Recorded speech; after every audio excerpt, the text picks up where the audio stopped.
nationalize what we built for them. They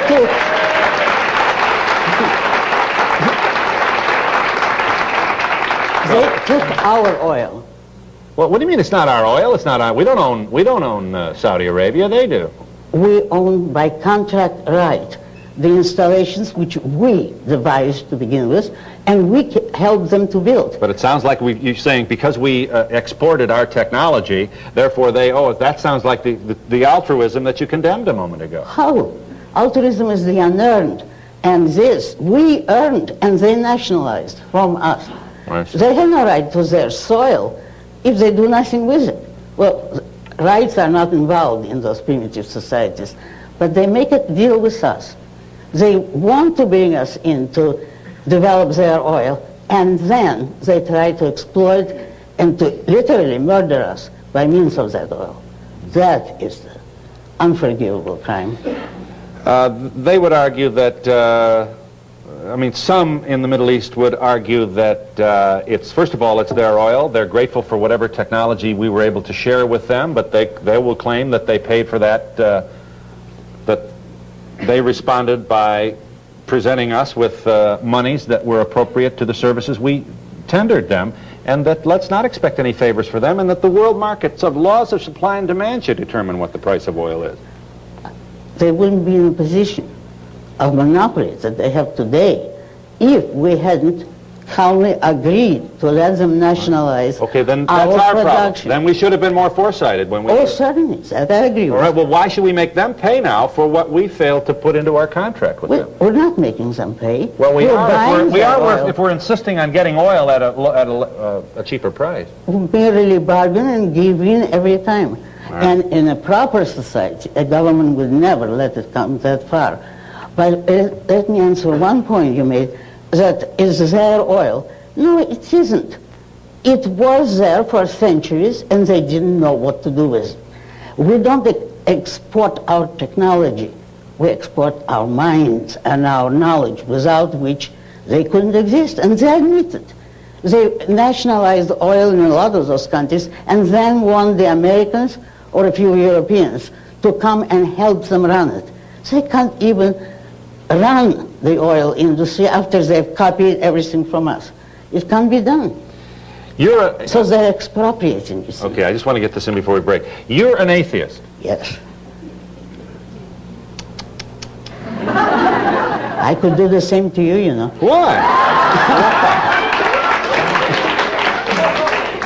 Since you're the host, I won't say it, but in other circumstances, I would say I don't approve of religion. I recognize your right to it, but... Yeah, you don't approve of religion because? Because it's mystical, because it's based on faith, not on reason and facts. So for you, but not for others, okay, what do you care? Somebody wants to worship a Christmas tree or a telephone pole, that's their business. I wouldn't stop them legally. I said I grant them the right to believe anything they want, but I don't have to approve. And the question was, I would say, you know, at them. Yeah. But I would never pass any laws to stop them. Yeah. You've got to allow that you're not smart enough to know whether or not there's a God. Yes, I am, and everybody here is. Is what? Smart enough. That doesn't take much intelligence. You know why? Why? Because you're not called upon, I cannot be called upon to know a negative or to prove a negative. If there is a God and you prove it, that's fine. But you can't tell me you can't know that there isn't. I would say, yes, I know that there isn't because I've been given no evidence. Well, but the fact that you've been given no evidence may mean you just haven't been in the right place at the right time. Well, I mean, it may mean that. No. No. It could mean that about somebody else, but not about me. Right.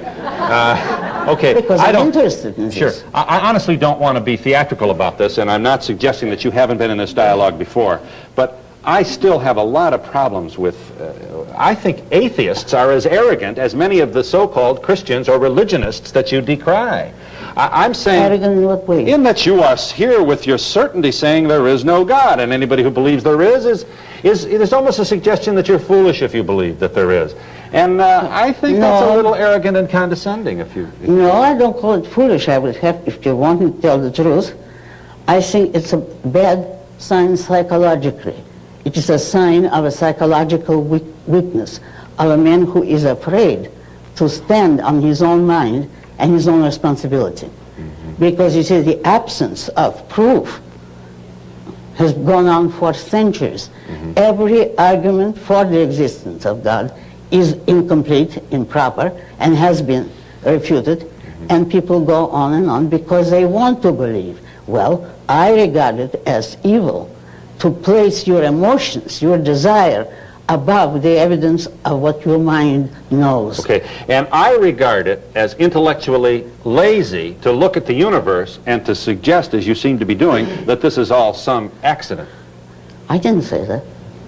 Well, how in the world did we get all this order? Aren't you impressed with that? No, because the order is only in good cases in the minds of your scientists who are able to understand some part of it. Yeah. But there isn't an artificial order in the universe, and it's not chance. What would be the alternative? Nature. That the universe, and remember, the universe is everything that exists, has always been here, because you cannot discuss or know anything about what was here before anything existed. A zero The question's doesn't absurd. exist. The question is absurd. That's what was right. here before there was something here? Exactly. If there was something here before there was something here, then there was Right. something there already. Exactly. And then we have to ask what was there first. That's right. All right. So all But I'm wait a asking, moment. Miss Rand, is... Excuse me. One thing, but that's what you're doing with the idea of God, speaking philosophically. True. You say you need someone to explain the order, but what will you then have to explain God? You have to take what exists as a fact, and you start with what exists, and you see how much you can learn about it. But Aren't you really filled with wonder when you look up at the stars? no, and I don't like to look at them. I love this earth. You know when I'm filled with wonder? When I look at skyscrapers, at the man-made, at what men were able to achieve on their own, unaided, so-called mind, without the help of faith, desires, or any sort of mysticism. You know what you see in those skyscrapers? What? Lonely people with in baskets and out baskets and dead-end jobs and no creative challenge and bosses who don't appreciate what they're doing and underpaid exploitation on the part of many, many people who go in like cattle, filing into these ecological disasters that let too much heat in the summertime. You're and an too much... ecologist? All right, let me ask you. Would any human being, even a basket case, be better off in Iran or in Soviet Russia? Oh, well, no, of course not, but maybe... But wait, but the people who made, what I see when I see the skyscrapers is the men who devised them. The Howard Dork in the Fountainhead. The people who had the ability to bring us that far away from primitive jungles.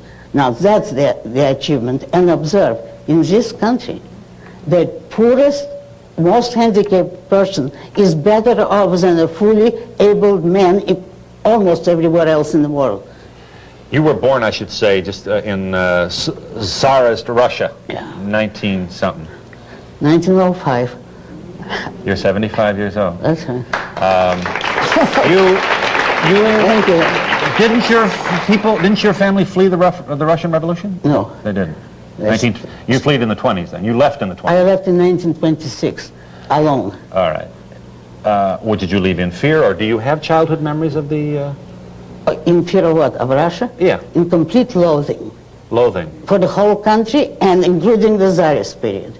It is the ugliest and incidentally most mystical country on earth. But they're the ones that decry atheism. They're singing your song.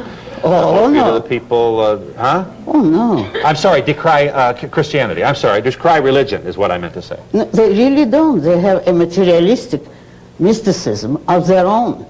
Because if the mystics, the religionist people tell you the mind, well, they don't speak of the mind, but usually the soul is the only thing of value about you, the body is evil. The Russians say no. I said the religions say yes, that. they do, yes. And the Russians will say, no, there isn't such a thing as a soul or mind. There's only your body. It's materialism. They believe that you are not a man but a collection of atoms.